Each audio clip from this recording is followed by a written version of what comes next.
Welcome to the ClearSlide and Sirius Decisions webinar, Sales Engagement Technology, Guiding Reps and Delivering Buyer Insights. We will get started in a couple minutes. So to start, we'll conduct a quick sound check. If you can hear me, please click Ask a Question and type yes. We'll take 10 seconds to collect your responses.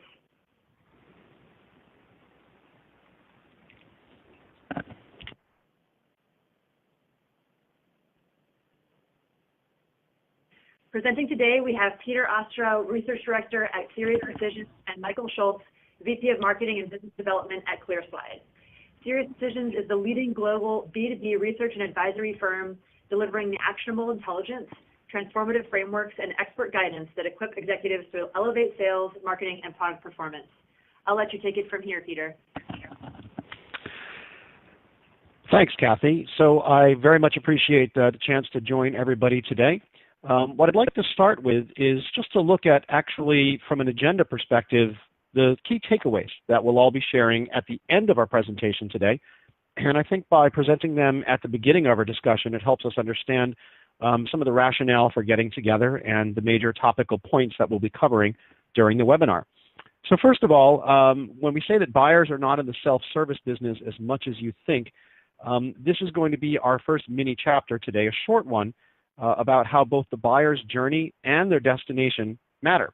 There's a lot of talk out there about what percentage of the buyer's journey is hidden from us and how buyers do or don't want to talk to sellers. But when we get into the topic of content and how effectively content is used from marketing and from selling professionals in concert with one another, we understand that a great deal of interaction and content is actually required to create positive B2B sales results. Then if we imagine a world where less content is actually a good thing, there is actually some benefit to going green around sales content. Too much of it really it doesn't help anybody. And the more we require our sales professionals and channel partners to go looking for the right message, the more likely they are to just download too much, send too much, show up and throw up, and create sort of a content cascade that doesn't really help their buyers understand their solution or their product. Our next subject today will be about hope. It is not a strategy, but neither is mobility. And we'll talk briefly but effectively, hopefully, about how important it is for everything that we're doing in terms of enabling our sellers with the right type of content and giving them the insights into how that content impacts their buyers and their customers and prospects needs to be fully mobilized. Then we're going to talk for the most part today about our opportunity to empower, activate, and win. This is where we're going to talk about how winners empower and activate content, and we'll be dividing that up into two subsections: empowerment or internal content for training purposes, and then, of course, the external activation content that we see strong performing companies isolating inside sales asset management solutions and platforms to make sure that all of this is done as efficiently as possible. And lastly, we'll touch on analytics. Louis Pasteur famously said that chance favors the prepared mind. And I personally am a firm believer in having as much data as possible before I go into any particular conversation, presentation, voting booth, or anything that requires my need to make some sort of a decision. All right, so let's go with our first topic today, buyer engagement, because the journey and the destination matter. So we did some research recently here at Sirius Decisions, and we asked our survey takers in the B2B space, how important is the content that your sales rep provides to you during the beginning, middle, and end of your entire buyer's journey? And as you can see towards the bottom right, we see the opportunities for not very much, somewhat, or a lot. And as you can tell, there's a lot of emphasis on very or extremely important content. In fact, as you can see, 79% of B2B buyers report that their rep-provided content is very or extremely influential in their selection over one kind of solution or vendor. Now, the interesting thing about this is we asked a subsequent question, which allowed us to understand not just the content, but the interactions with their sales rep or their account manager. What you can see here is that content beats out interactions by a 16% delta in terms of the importance to the buyer. But in reality, both of these scored very, very highly, and both are very much required for a successful B2B sale.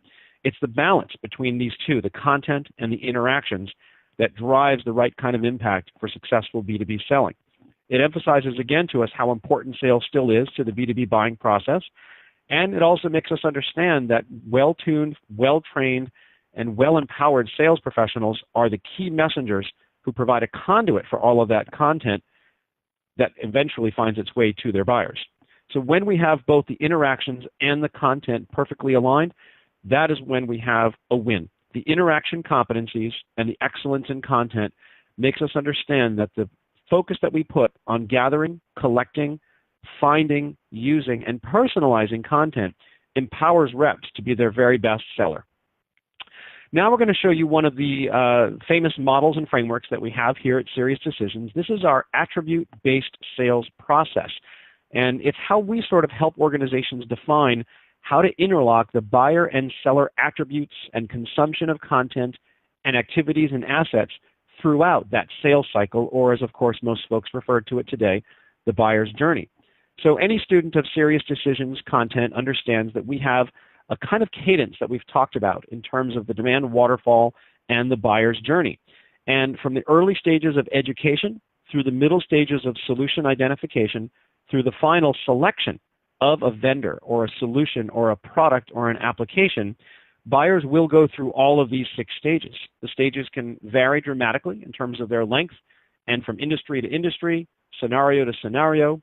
Geographic emphasis can have different impacts on these, but just about every B2B sale goes through these steps from the standpoint of the buyer's journey. Now, we believe that the selling journey, the attributes of the seller, have to match in a vertical fashion each of these same buyer attributes. So as we educate our sellers so that they can educate our buyers, and then they move into the solution identification and finally selection phase for their buyers, regardless of what we're selling. We could be selling air ventilation systems. We could be selling software for learning management or human resources. We could be selling airplanes or bridges. It doesn't matter what the B2B sale involves. The constant that we see throughout all of our search and our research into our customer base is that the content that helps a sales rep, whether it's training content or buyer-facing content, needs to find that rep where they live, both physically and metaphorically. Physically on the devices that they use, their phones, their tablets, their PCs, whatever, as well as geographically where they might be doing their job, whether it's out in the field and disconnected if they're selling high-end farm equipment, or wired, or at the soccer game pretending to watch the goals that are scored but getting some of their work done. And then, of course, metaphorically, the content has to find the rep in the context of where they live in each of their sales opportunities, early, mid, and late stage. So as we fill in the middle between the buyer's journey and the seller's attributes, we have this deliberately repeated cadence here that tells us that at each of these stages, you need to understand what are the different activities that our buyer goes through and the assets that they consume that provide us with a knowledge inflection point that says, yes, this is now moved from stage A to stage B, or from 30% likely to close to 50% likely to close.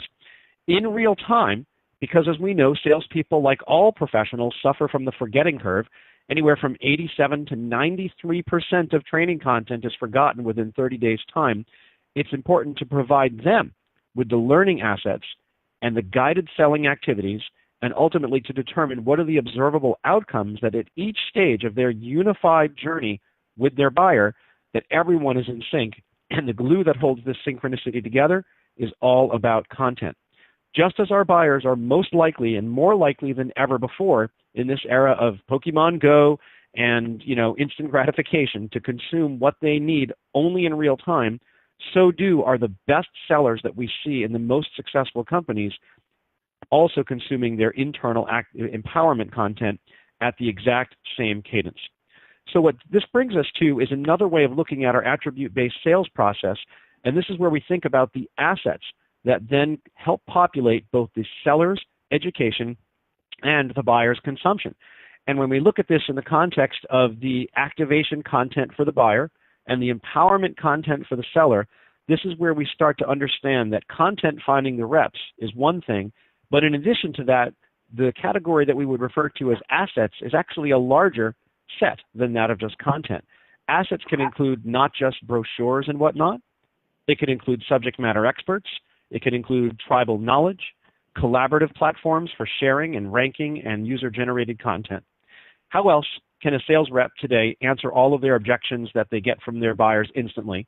How can they locate crucial corporate data in real time without having to go back and check with the headquarters or check with the boss? And how can they provide instant consult given the guided selling wizards that are available from application providers as well as these sales asset management platforms that we'll be talking about? When you deploy them, the ultimate goal should be for your reps to basically never be saying, I will get back to you on that. What does this result in? The perfect alignment of the stars when the buyer's journey is very, very real, but coalesces into that sales cycle for the best sellers. What we see here at Sirius Decisions is that content-driven selling leverages the sales asset management processes and protocols and platforms that we've been studying to develop more tailored follow-ups to conversations, to develop social and mobile-friendly thought leadership, and always, always, always understanding how the buyer's cadence demands more or less content, as well as which flavors of content they're most likely to consume at each stage in their journey. Hey, Peter, this is Michael. Just kind of a question that could be helpful for a lot of folks is that, we've seen a lot of movement how the buying process has accelerated. Buyers are much further along in the buying process before they ever reach a sales rep. What have you seen in terms of the acceleration of this buying cycle on kind of this construct that you've been talking about? Yeah, sure, Mike. There's a lot of prognosticators in industry who will tell you that X percentage of the buyer's journey is now completed before a buyer reveals themselves to the seller. I don't know exactly what kind of science can go into determining that as precisely as some folks claim to have determined it. So maybe there's a little bit of a finger in the wind to that, that data set. But I won't argue that that number is higher than it once was, and it's more complex than it ever was. If we just think about ourselves as consumers, whether it's a book on the Kindle or, something on Amazon or, whatever the Pokemon Go model is once it gets beyond the freemium, I proudly know nothing about it, I'll tell you that. My take on that hidden sales cycle is that it's kind of there, but people are influenced by content at all stages of their journey. And whether that content is being presented in a one-to-many scenario from the marketing team or in a one-to-one scenario after that personal connection is made with their seller, it has to be spot on. It has to find the rep where they live inside of their opportunities so that they are guided towards what is most likely to work in that particular conversation. And of course, it needs to be impactful when it actually reaches the buyer. So that brings us to our next little chapter here, when going green generates more sales. And the idea behind this is that messaging needs to be more targeted as we as consumers, both business and personal, have higher and higher expectations for what kind of content will find us. I mean, I get frustrated if I log on to an e-commerce site and it doesn't say, welcome back, Peter. And, the 3 seconds that I have to take to log in or find or remember my password, admittedly, is a very, very first world problem. But, our expectations are so high right now for these interactions that all of the content used to, lure us into whatever kind of conversation or buying environment we enter has to be spot on. So interestingly enough, we did some research around this, and if there's one data point that is the shocker that you guys need to think about coming out of today's webinar, it is this: 65% of sales content created by marketing never used by sales. Now, I mean, if you're a Major League Baseball player and you fail 65% of the time at the plate, only 65%, you're probably going to the Hall of Fame. If you're Phil Mickelson and you shot a 65 at Royal Troon, you should have won the British Open, but you lost, as you have 10 other times gotten second place in majors. I feel sorry for the guy to some extent. But in reality, a 65% fail in terms of the marketing sales relationship and alignment is completely, completely unacceptable. So there are many paths to this frustration. And here is what our survey respondents talk to us about. I know the content is there, but I can't find it. I can find it, but it's off topic. Maybe it's on topic, but I can't show this exactly the way it is to my buyer because there's an element or two. What do you mean I can't make a change to that element or two? I need to show this to my client, but it has to have a change made to it. Well, submit a ticket. I mean, we all have been down that road. The barriers that are thrown in the way of sellers using appropriate, great content for their buyers, unfortunately, apply nearly 2/3 of the time when these assets are being created by the marketing team. The lesson that we have here is that sales content has to be 3 things: findable, usable, and customizable. And that refers to both the exterior activation content that we send in front of our buyers, as well as the internal empowerment content that we use the same sales asset management platforms to support our sellers with internal training and messaging. Yeah.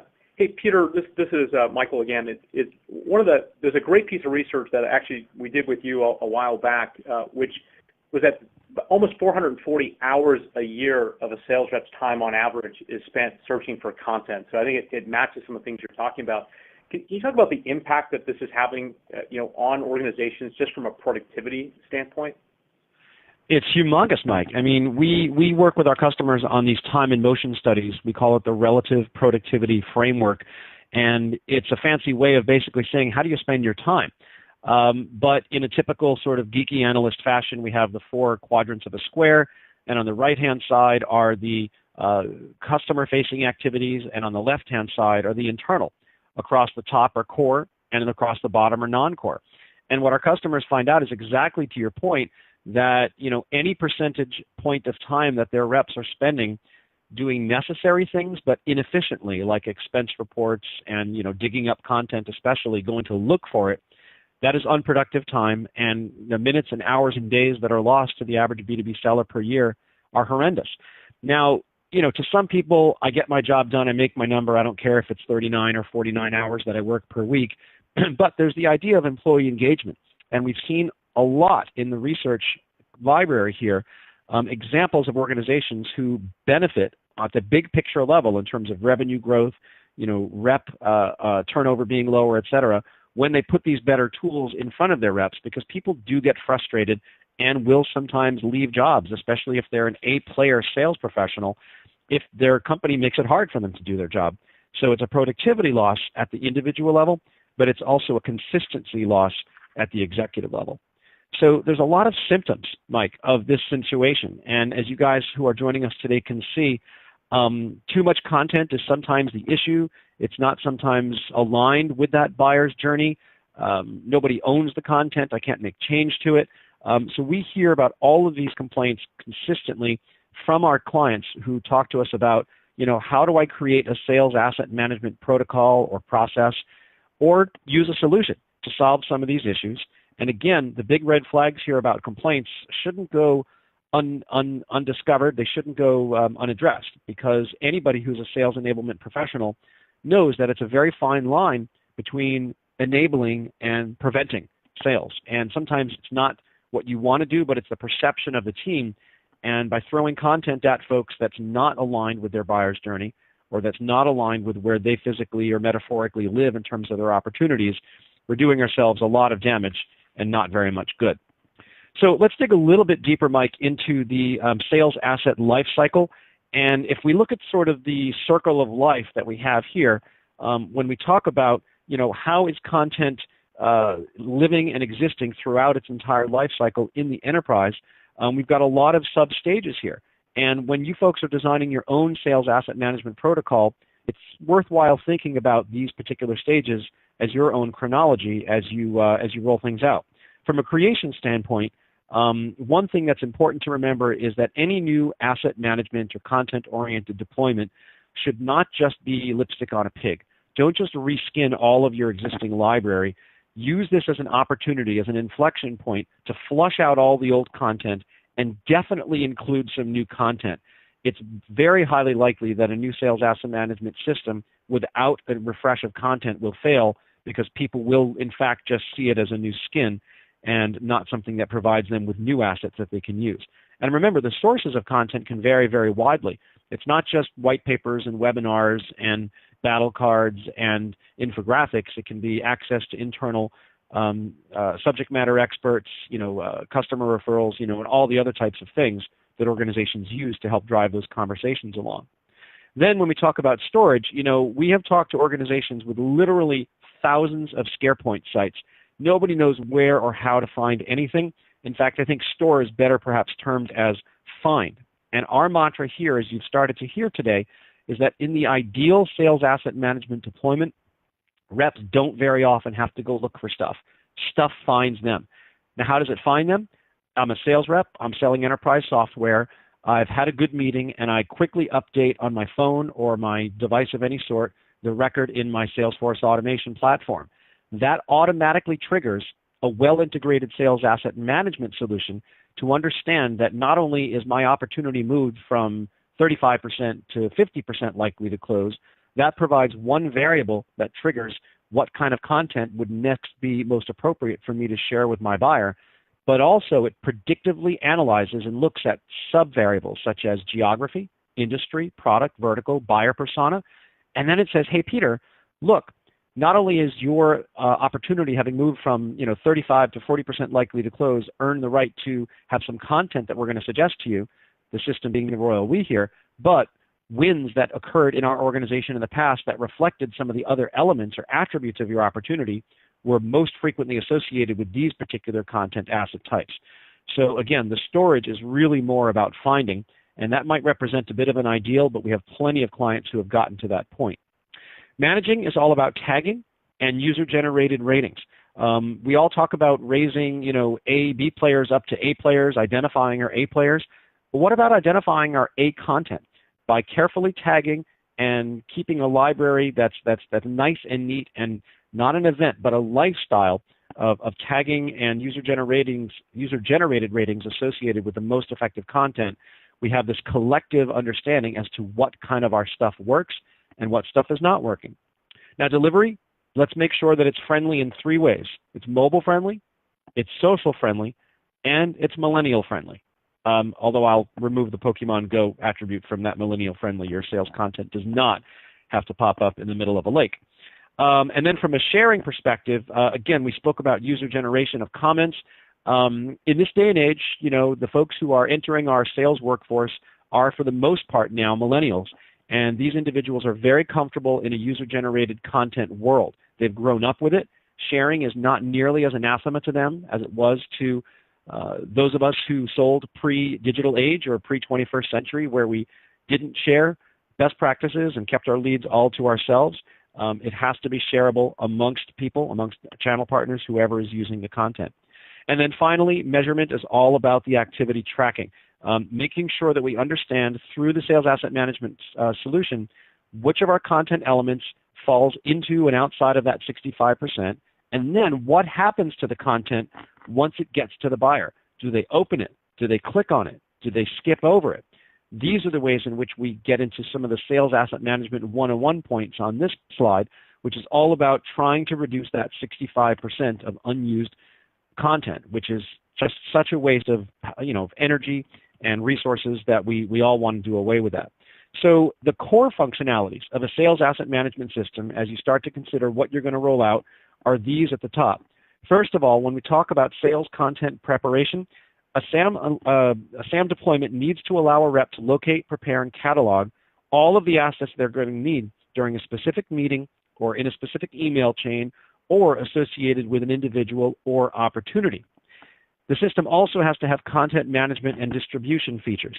It needs to have a nice, simple interface for both the content creators who are going to manage and distribute the content and also for the reps. We've all been trained by Steve Jobs to expect ease of use at an nth level these days. There needs to be a very easy way for reps to identify and bookmark the content that they're going to want to use later and to associate their favorites and non-favorites with their own opportunities and their own successes and, as appropriate, their failures so they can know what doesn't work. Content presentation.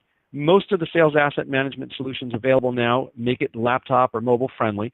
This makes sure that we can track which assets the reps are using throughout the cycle, and it needs to be real, it needs to be usable online, offline, and asynchronously available. And then finally, the reporting and analytics is the fourth of these four core requirements that we see at Sirius Decisions around a sales asset management solution.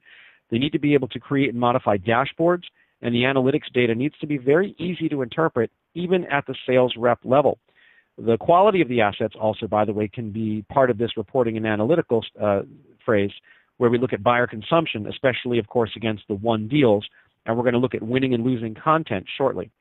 Now, if you guys have been able to sort of absorb all of this, or you've got a SAM in place and you've got that down, then across the bottom of our slide here, we've got some of the more advanced functionalities. This is for your stronger sales enablement teams.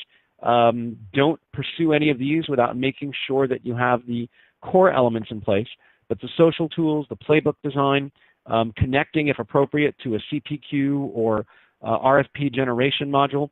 These are all some of the more advanced sales asset management 102s, really. But when we look at solutions and we guide and talk to our customers about how companies can minimize that 65%, maximize the amount of time that their reps are spending selling, these are the functionalities that help the most.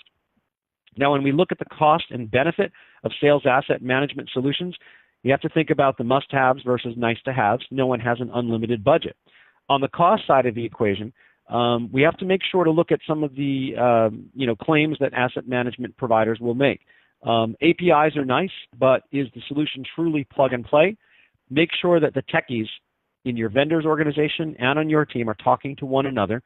Will the vendor support or execute on content audit? Will they help you clean it out, or is that part of your responsibility? Is it a one-time implementation and integration, or on an ongoing basis, how are these subscription costs going to vary depending on the personas who populate the different flavors of seats that you might be buying? And from a support perspective, how are you going to leverage this investment? Are you going to hire people or repurpose internal resources to support the SAM?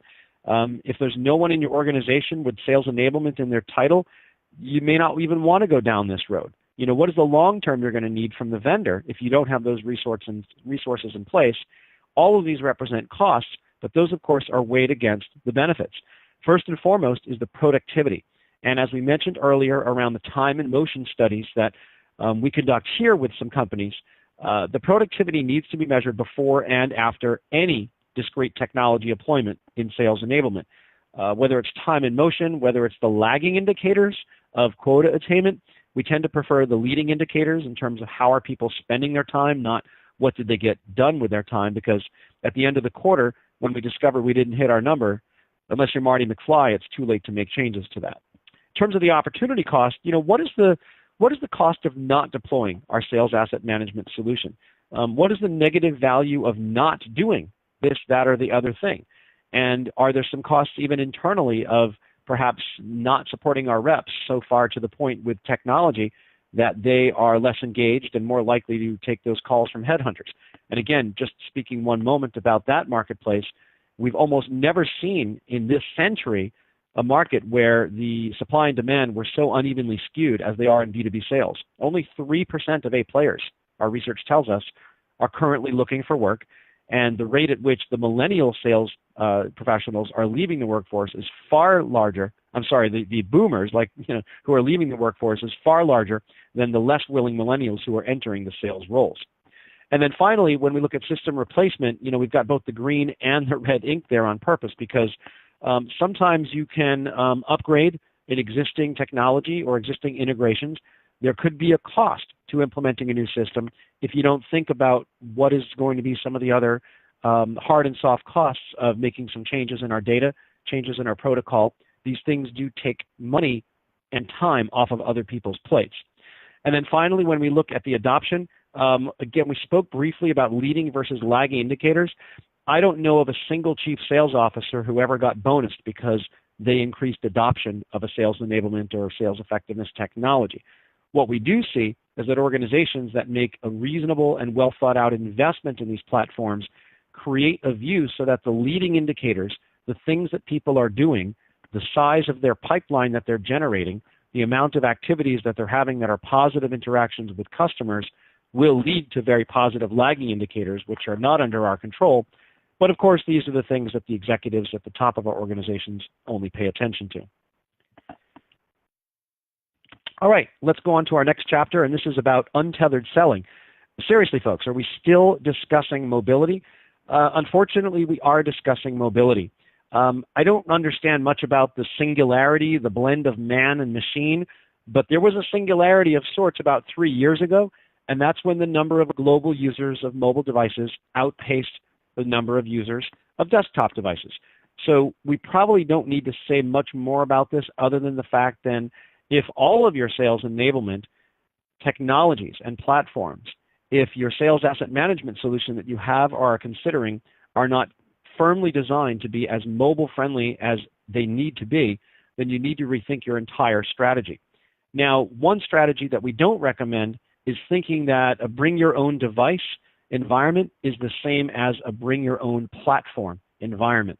There's a big difference between everybody having their phone and bringing it to work, or even just buying devices for the team, and then just expecting that they're going to connect to your website, connect to your SFA, even connect to your sales asset management platform. As with so many technology platforms, sales mobility tells us that what was recently considered leading edge is pretty much just passé right now.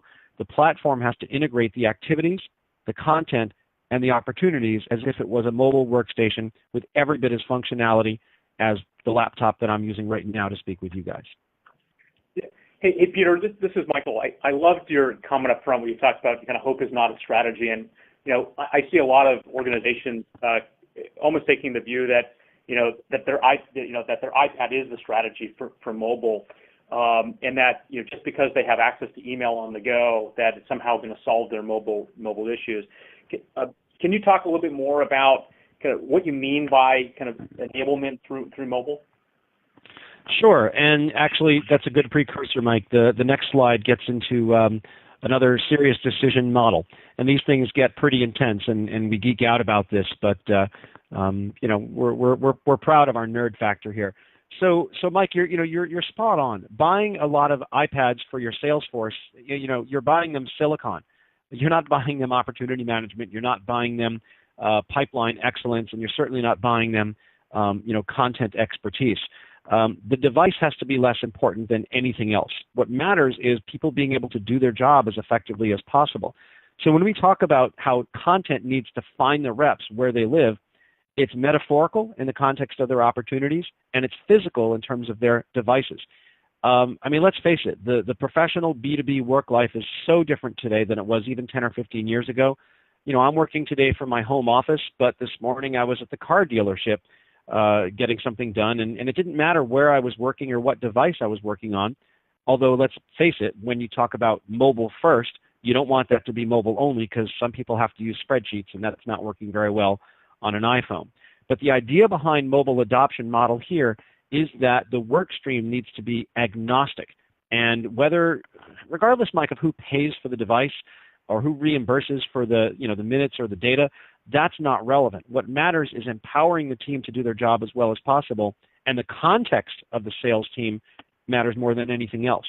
In a highly regulated industry, we see less BYOD, bring your own device, but we see more reliance on the tablets that are provided by the employers, because they do need to have more control over privacy and security of data. Certainly in your medically and pharmaceutically oriented industries and anything having to do with finance, you tend to see something like that. But our adoption model basically says that mobility is in itself not a strategy.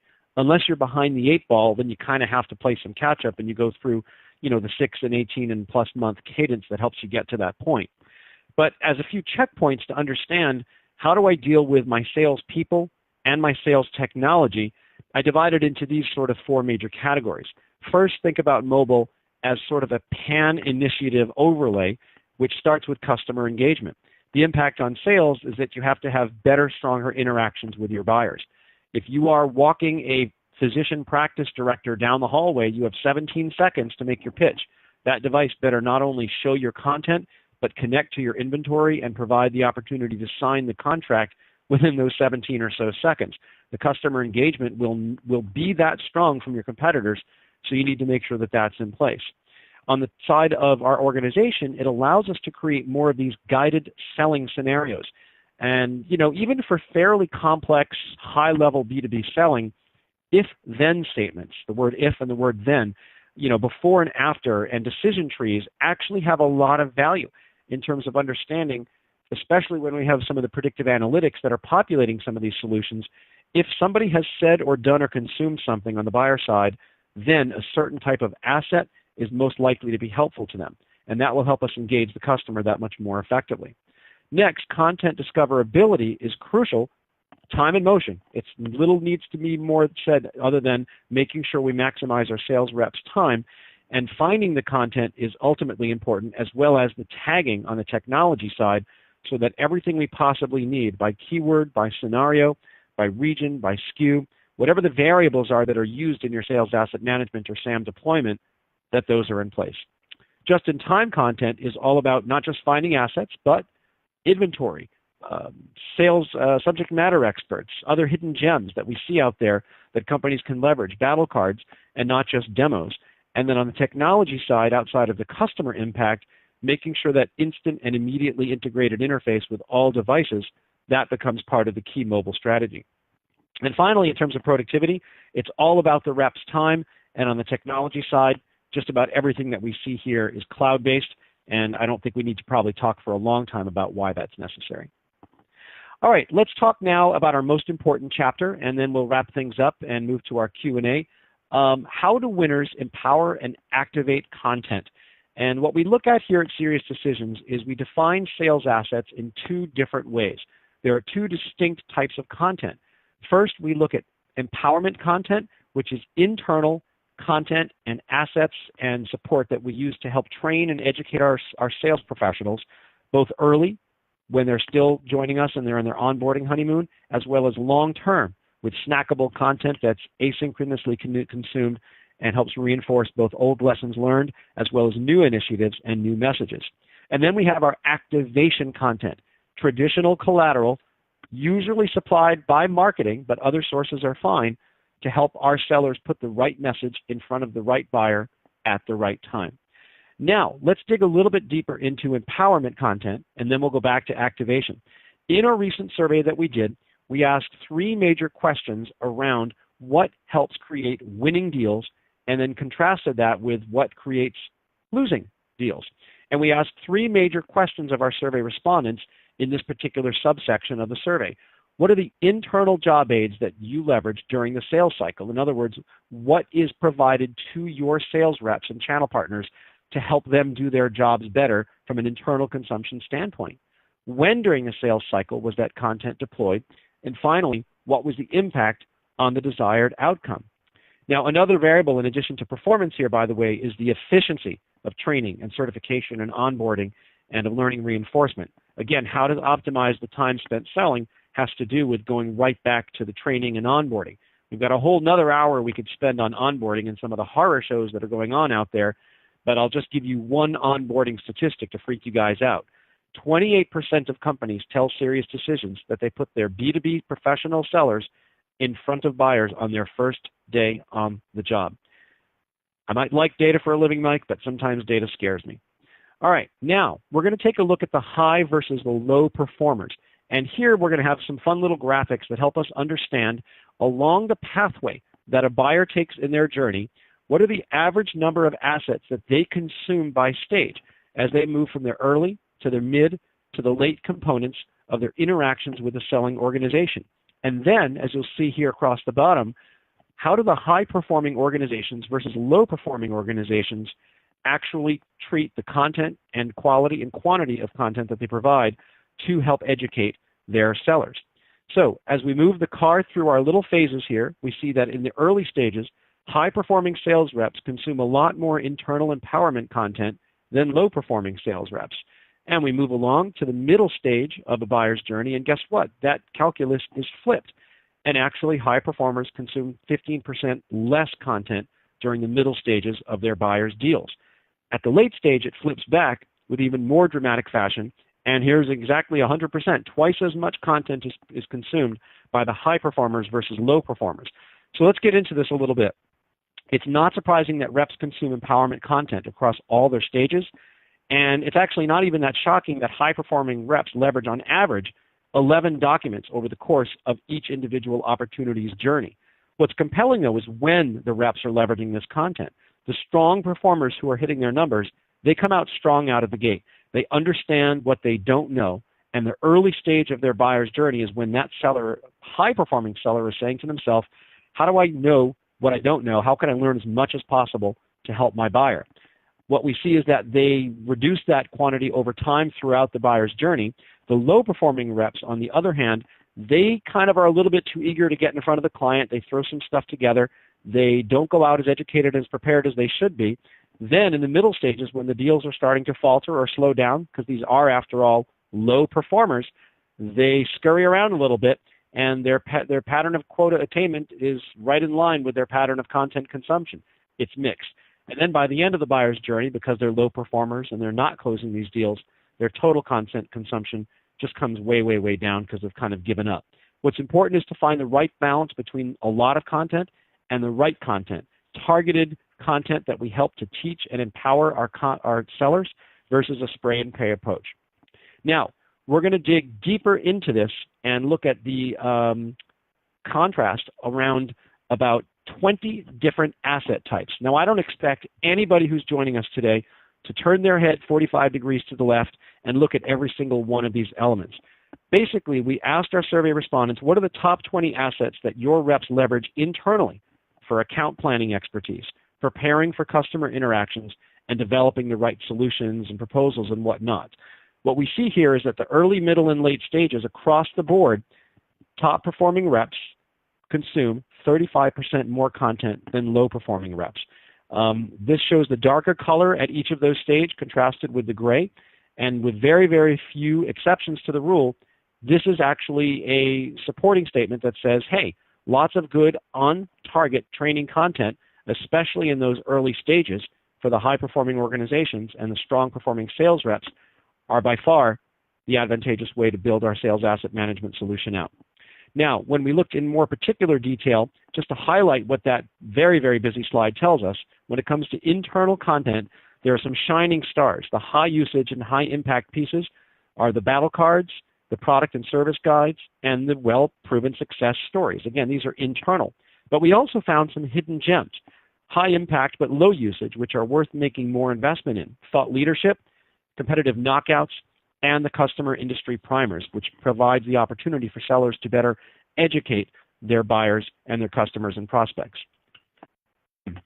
So now let's wrap up this chapter with our external content.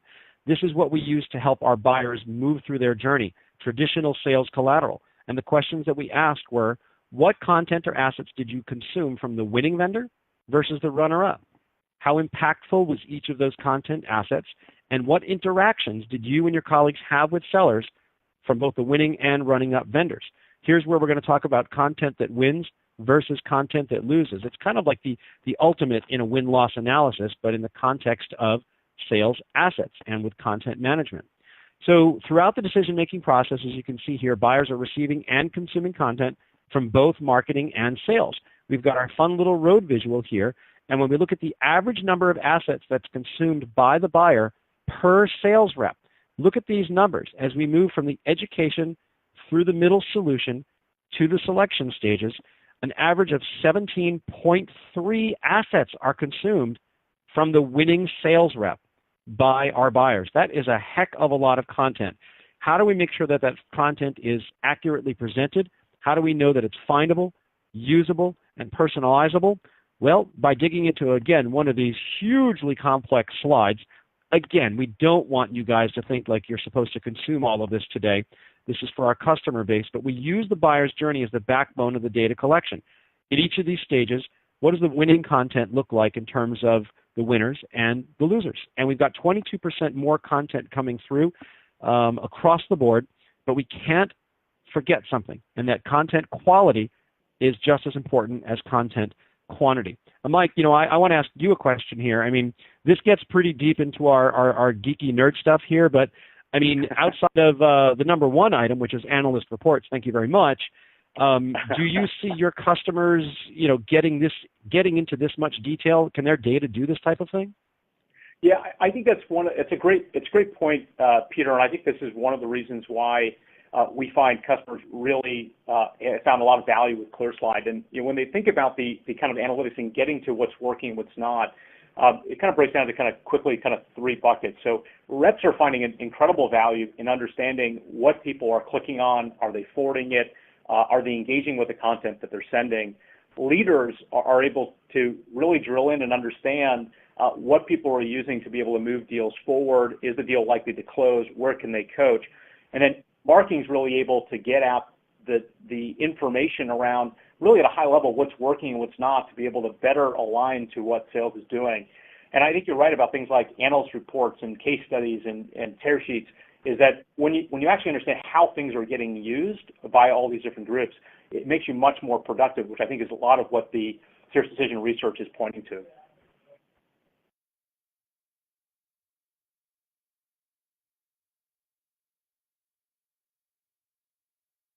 Oh, Peter? Whoops, sorry, I leaned on my mute button. There we go, Mike. So we need to use this sort of awareness that you talk about to identify what are the shining stars and what are the hidden gems from an activation content perspective. What are the things that are all highly impactful? They're all listed here, but on the right-hand side are those that are less often leveraged, even though they are impactful. So just to wrap up, Mike, we talked a little bit earlier about analytics and my favorite Louis Pasteur quote. I've got a couple of sort of, smarmy challenges for our guests today. And my question is, does your data do this? And it's a little bit of a rhetorical question, but, when we look at some of our own survey work here, this is actually, the results that we find here are less relevant than the fact that we can find these results. We, for instance, here found that organizations that are selling into RFP versus non-RFP environments look at different types of content differently and use different types of content at different levels. And then with the red circles, we see deltas also in those where the winning organizations are far more likely than the losing organizations to adopt this. I think the point here is that, we're all familiar with marketing automation platforms and the analytics that marketers are using to understand client engagement and buyer engagement with their content. It is time, and in fact, it is now feasible for the same thing to happen with content-driven selling. And frankly, it also speaks to the effectiveness and efficiency of sales reps when we look at the yield per rep per hour to understand where they should be spending their time, hopefully not looking for, but hopefully seeing and getting delivered to them the kind of content that matters. And here's just another flavor, folks, of, does your data do this? This actually shows in descending order at the education phrase of the buyer's journey, which pieces are on activation content side of the house most effective. But then you can see that we have another layer of data that says, well, promotional videos and static brochures are in the top 10 from a volume perspective, but they're not in the top 10 from an impact perspective. I share this with you because what's most important to understand is when we look at the top sales enablement initiatives that our customers and audience members are looking at, number 2 on this list is a sales asset management solution or purchase. It's smaller than only one thing, and that is the overall improvement of selling skills of our reps. And what we see is when we look at sales asset management deployments, these are the ideal ways in which organizations are addressing, with the technology and, of course, with the process to support the technology, the idea that we can have more than 35% of the marketing-produced content have an impact through the sales to create better utilization of the sales rep's time and to address these outcomes that you guys are seeing here now. First of all, your SAM solution must be geared towards an outcome that says the alignment of content with the buyer and seller trajectories. It's no longer enough for an application to focus just on the training content or the presenting content. They both need to be addressed in order to be effective. Assets being usable, findable, we've talked about that over and over again. If we think about which social media platform is the next hottest one, it's always about the content and the usability. And the importance of the content that folks see is the function, and then the form is the application that's the hottest thing at the moment. I've seen my children through the years migrate from, Facebook to Twitter to, Instagram to Snapchat, and, who knows what the next one will be. But it's a good lesson for how to make sure that the findability and ease of use is there when we're looking at our B2B sellers. Content finding the reps at the right time based on the taxonomy and tags we talked about. Never pursue, folks, never pursue a sales asset management initiative without making sure that that tagging and taxonomy does not include multiple stakeholders who are riding along with the reps, folks who are living and breathing out in the field, and reps themselves should be involved in that process. Closing a loop to have data-driven feedback we've talked about now. Do the reps like it? Are they using it? And does it have the desired impact? Guys, this is ground zero for marketing and sales alignment. If that 65% number was freaky, let's all work together and figure out what are the processes and technologies that are going to help us get to that point. Rep productivity has to be an outcome of any initiative. Obviously we know that. Measuring before and after the deployment of your SAM solution is the way to get to that point. And then finally, we need to laser focus on creating content that wins deals. Quality versus quantity. This is achievable more with a platform than it is with a point, and I think having less content associated with the new SAM environment than we had before, but refreshed content that we know works, is in fact the way to drive things forward. So let's just go to my final key takeaways that we discussed earlier and just remind everybody of what we were hoping to deliver to you today from a content standpoint. Let's remember that buyers are not in the self-service business as much as they think. The destination and journey both matter. Regardless of when we can physically, in a one-to-one basis, be in touch with our buyers, we have to make sure that they are constantly, early and often, exposed to the right type of content that finds the sellers where they live.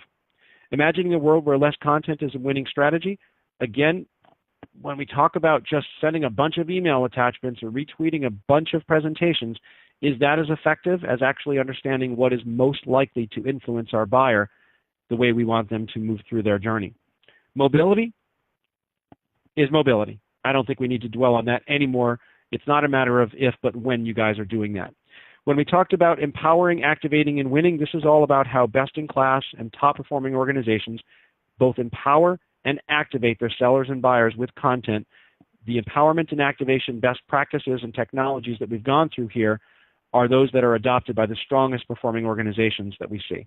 And then finally, from an analytics perspective, you can't measure and you can't distribute content and you can't understand whether there's any impact of your sales enablement initiative if we don't measure before and during and after each of these deployments. So with that, I thank you folks very, very much for allowing me to spend some of your day with you today. And Kathy, I'll throw it back to you for our Q&A. Great. Well, we have some really great questions coming in. One was about just clarifying a stat you mentioned. So I'm not sure if we can kind of back up to that slide, but it was about a 68% more and a 35% more.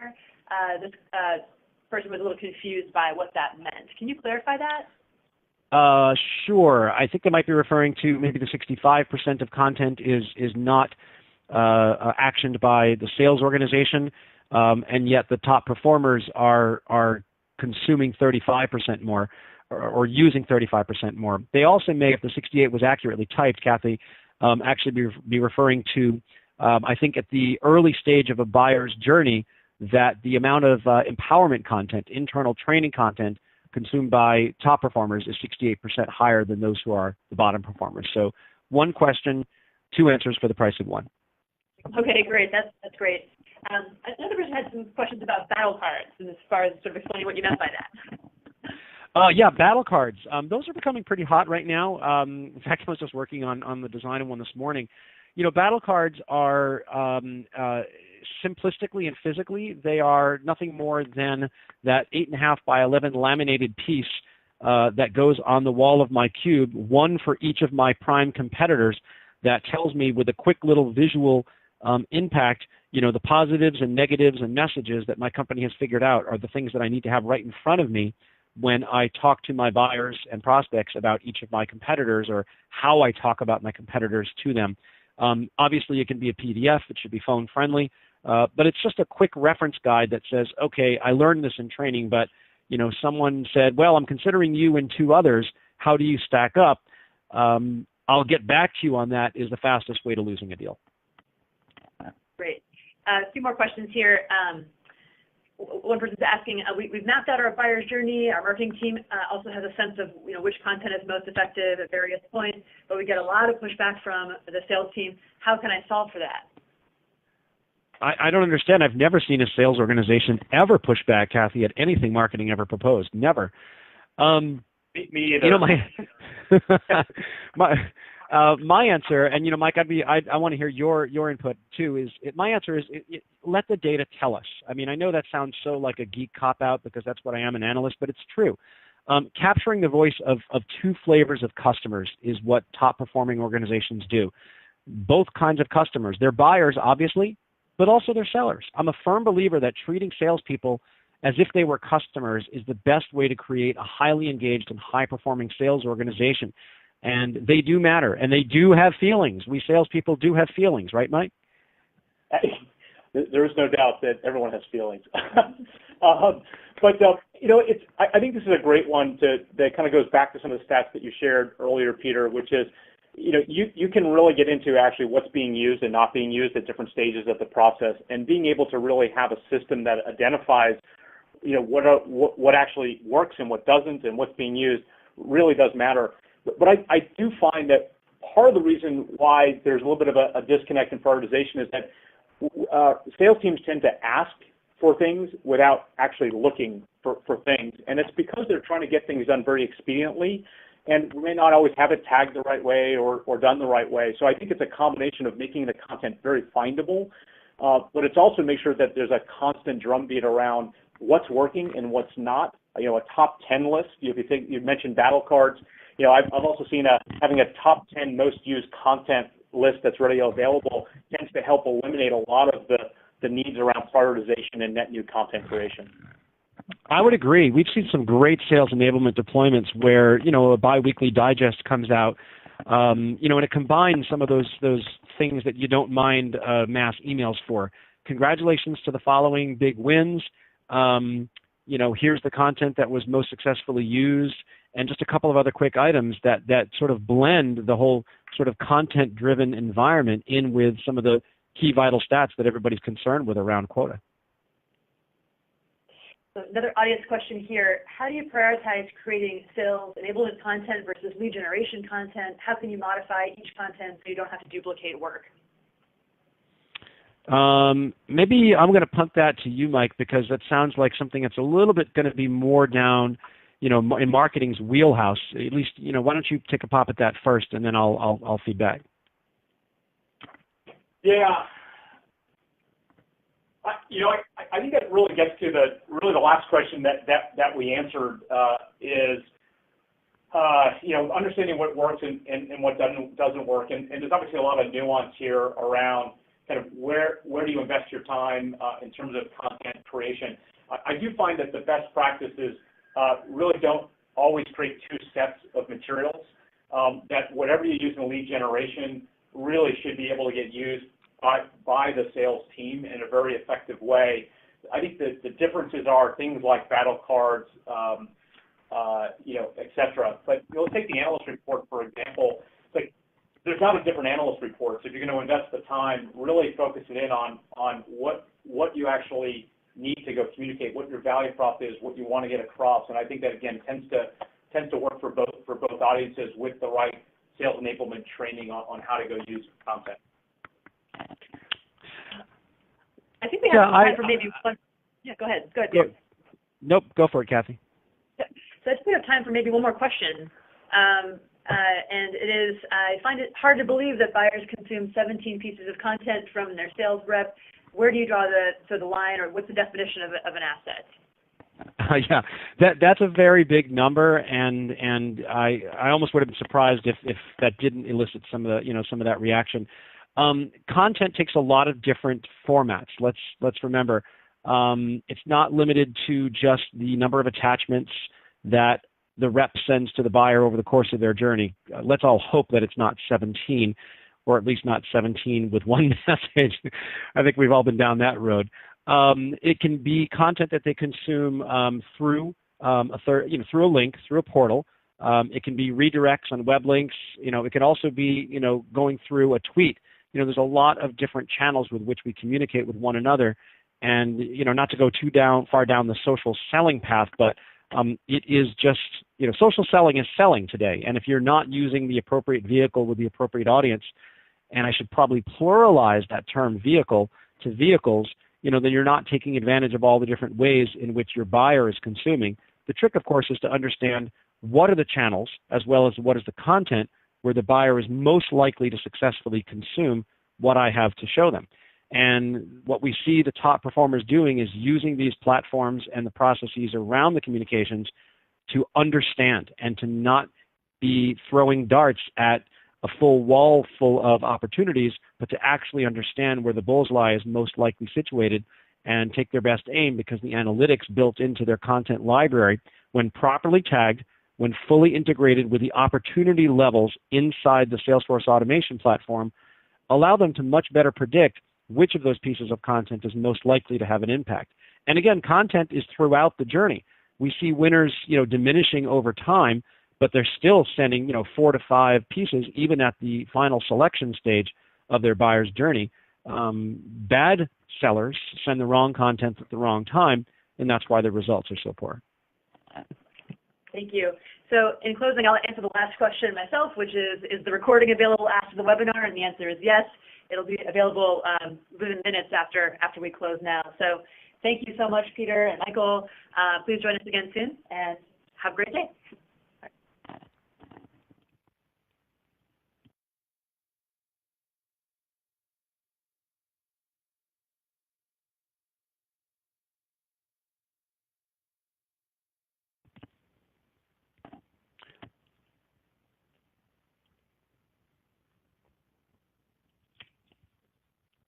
Hello?